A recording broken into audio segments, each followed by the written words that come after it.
Well, now that the issue of abortion regulation, for all intents and purposes, really has been returned to the states because Congress is very unlikely in both houses and also with the White House to have any consensus on abortion regulation, at least in the near future. What does the landscape actually look like, and how should conservatives stand up for the pro life message in terms of legislation that we can actually pass in the states? Walker Wildman is the vice president of the American Family Association and works also with AFA Action, which is doing a lot of the legislative work in the states for this very purpose. So, Walker, thanks so much for joining. And first, I want to get your comments on the Arizona Supreme Court case, because a lot of people are suggesting that, this goes against the will of the people, but the legislation was passed. It just happened to be passed in 1864, but then ratified again most recently in 2022. So this is the will of the people, and this is exactly what states should be doing.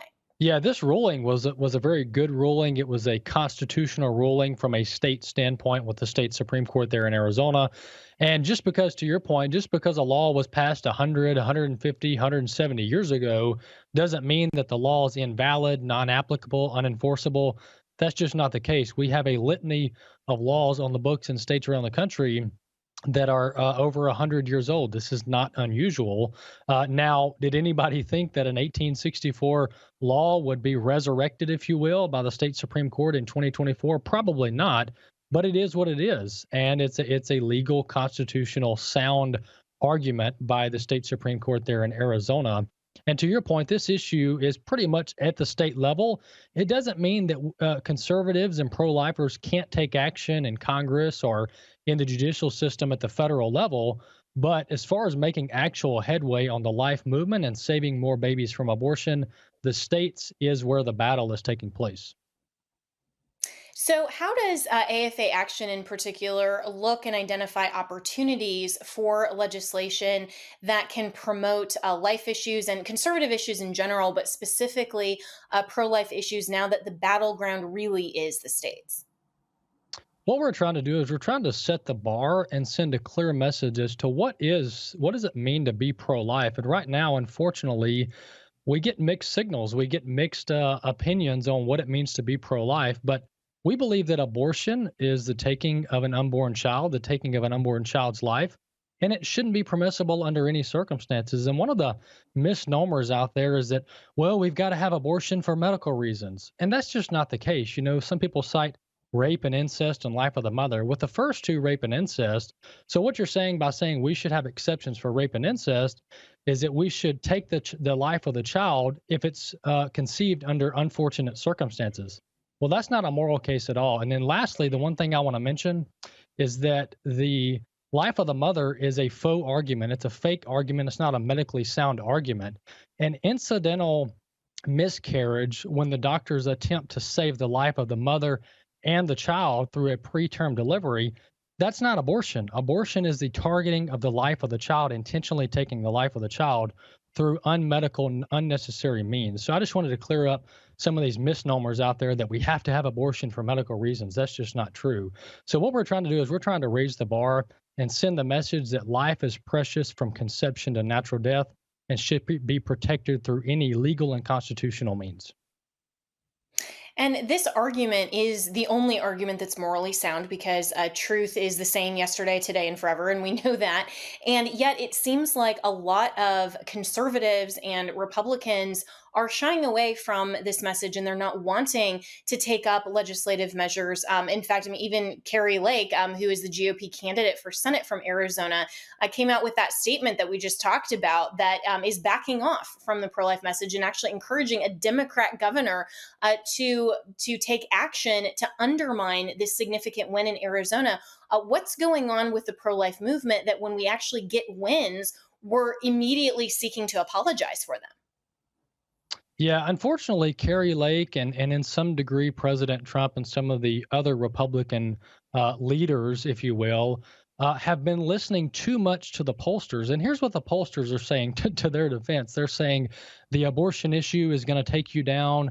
You have to go to the middle on the abortion issue. You have to be moderate, otherwise you're not going to be elected. I would argue against that premise. I would say the fact that Republicans have sent mixed signals for decades on this issue. Some Republicans say they're for abortion, some say they're against, some say they want some exceptions. The fact that we're sending mixed signals and we're not clearly articulating what it means to be pro life, I think that's the main problem here. I don't think it's a problem that 60, 70% of voters want abortion.